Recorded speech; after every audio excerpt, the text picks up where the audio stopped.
नमस्कार, मैं हूं आपकी अपनी आवाज अंजलि और आप देख रहे हैं भदोही वाला का समाचार बुलेटिन। आगे बढ़ने से पहले अगर अभी तक आपने हमारे चैनल को सब्सक्राइब नहीं किया है तो कर लीजिए। आइए नजर डालते हैं आज की प्रमुख खबरों पर। खबर की शुरुआत करेंगे उससे जिससे भदोही पूरी दुनिया में जाना पहचाना जाता है, यानी कालीन। भारतीय उत्पादों पर अमेरिका द्वारा लगाए गए 25% अतिरिक्त टैरिफ ने कालीन उद्योग की रीढ़ तोड़ दी है। पहले से लगे टैक्स को मिला दें तो अब कालीन पर कुल 50% टैक्स हो गया है। अतिरिक्त 15% टैक्स आज यानी 27 अगस्त से लागू हो गया है। इसका सीधा असर करीब 17,000 करोड़ के निर्यात पर पड़ेगा। भदोही मिर्जापुर परिक्षेत्र जो देश के कालीन उद्योग का सबसे बड़ा केंद्र है और 60% हिस्सेदारी रखता है, ऐसे में अब इसके अस्तित्व पर संकट के बादल मंडरा रहे हैं। इस टैरिफ से न सिर्फ व्यापार प्रभावित होगा बल्कि 25 से 30 लाख श्रमिकों की आजीविका भी दांव पर लग गई है।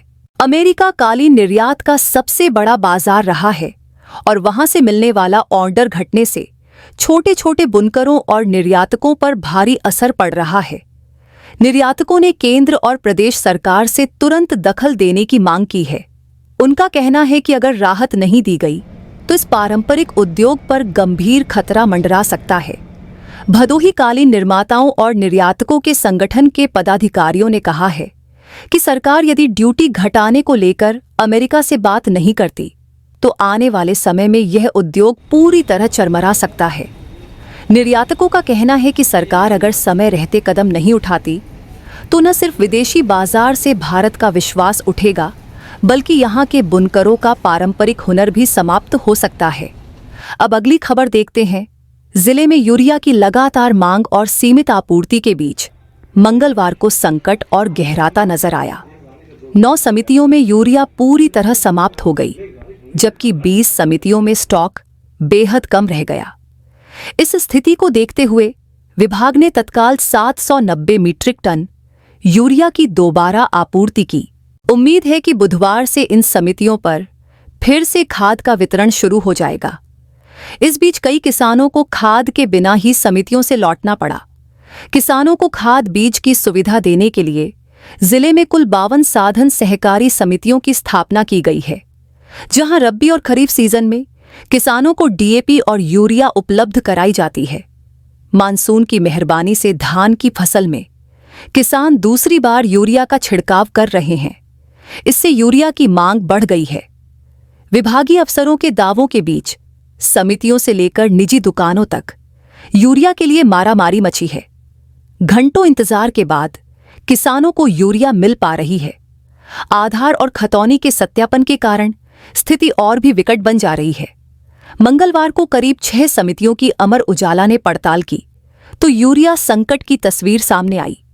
औराई में 3 समितियों पर यूरिया खत्म मिली, जबकि जंगीगंज में भी यूरिया किसानों को नहीं मिल सकी। कुल 9 समितियों पर यूरिया खत्म हो चुकी है। वहीं दूसरी ओर डीएम के निर्देश पर तीनों एसडीएम और कई जिला स्तरीय अधिकारियों की टीम समितियों पर जांच करने के लिए पहुंची। जंगीगंज किसान सेवा सहकारी समिति में किसानों को यूरिया नहीं मिली।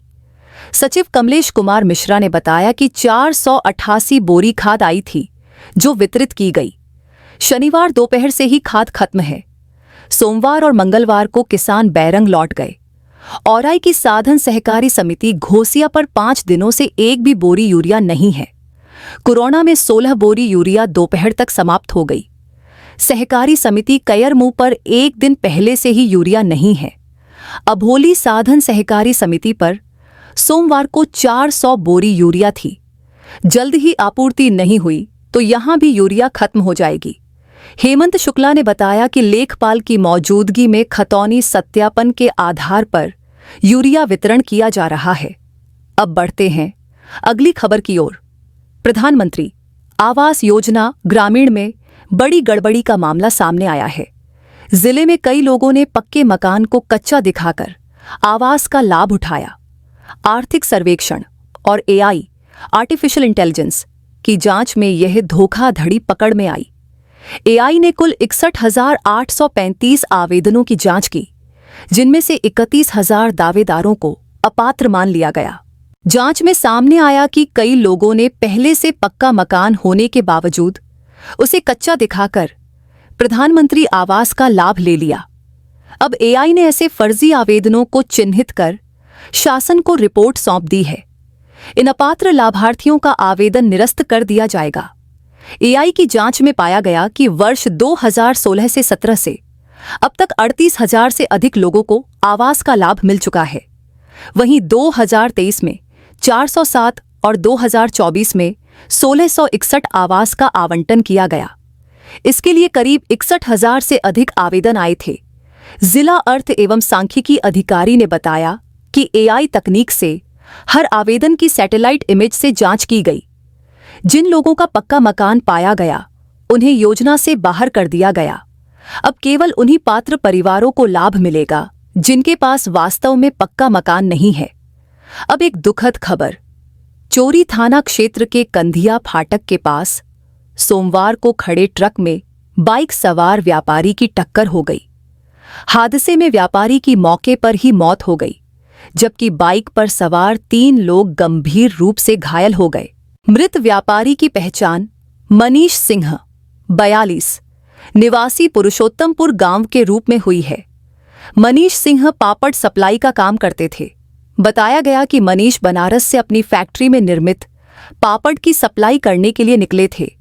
वह जैसे ही चोरी क्षेत्र के कंधिया फाटक के पास पहुंचे, खड़े ट्रक से उनकी बाइक टकरा गई। वहीं दूसरी ओर गोपीगंज में फ्लाईओवर के ढाल पर बाइक टकराने से 3 लोग घायल हो गए। अब स्वास्थ्य विभाग से जुड़ी एक खबर पर नजर। जिला मुख्यालय के 100 शैय्या संयुक्त जिला चिकित्सालय में लंबे समय से एएलएमओ असिस्टेंट लेबर मेडिकल ऑफिसर की तैनाती नहीं हो पाई है। इसके चलते अस्पताल में प्रसव से जुड़ी सुविधाएं बुरी तरह प्रभावित हो गई हैं। नतीजा ये है कि महिलाएं प्रसव के लिए निजी अस्पतालों का रुख करने को मजबूर है। अस्पताल में एएलएमओ की कमी के कारण गर्भवती महिलाओं को समय पर प्रसव सुविधा नहीं मिल पा रही है। कई बार आपात स्थिति में भी मरीजों को वाराणसी और प्रयागराज जैसे बड़े शहरों के अस्पतालों में रेफर करना पड़ता है। अस्पताल में डॉक्टर और स्टाफ तो मौजूद है, लेकिन एएलएमओ की तैनाती न होने से मातृ एवं शिशु स्वास्थ्य से जुड़ी सेवाएं अधूरी पड़ी हैं। स्वास्थ्य विभाग का दावा है कि यहां हर महीने सैकड़ों महिलाओं को प्रसव सुविधा मिलनी चाहिए, लेकिन वास्तविकता यह है कि ज्यादातर मरीज बिना इलाज लौट रही हैं। बढ़ते हैं अगली खबर की ओर।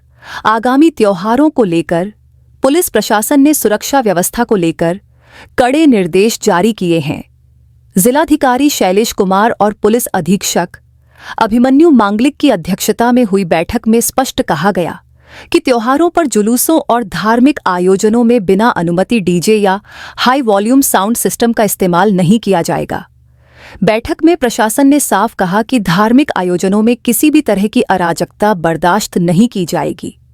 ध्वनि प्रदूषण पर रोक लगाने के साथ साथ विवादित स्थानों पर विशेष सतर्कता बरती जाएगी। पुलिस ने अधिकारियों को आदेश दिया है कि संवेदनशील स्थानों पर लगातार गश्त और निगरानी रखी जाए। त्योहारों के दौरान बिजली विभाग, स्वास्थ्य विभाग और नगर निकायों को भी अलर्ट पर रहने का निर्देश दिया गया है। प्रशासन ने कहा है कि जुलूस के रूट पर लाइट, पानी और सफाई की उचित व्यवस्था सुनिश्चित की जाए। आज के लिए इतना है, कल फिर मिलेंगे। तब तक के लिए नमस्कार।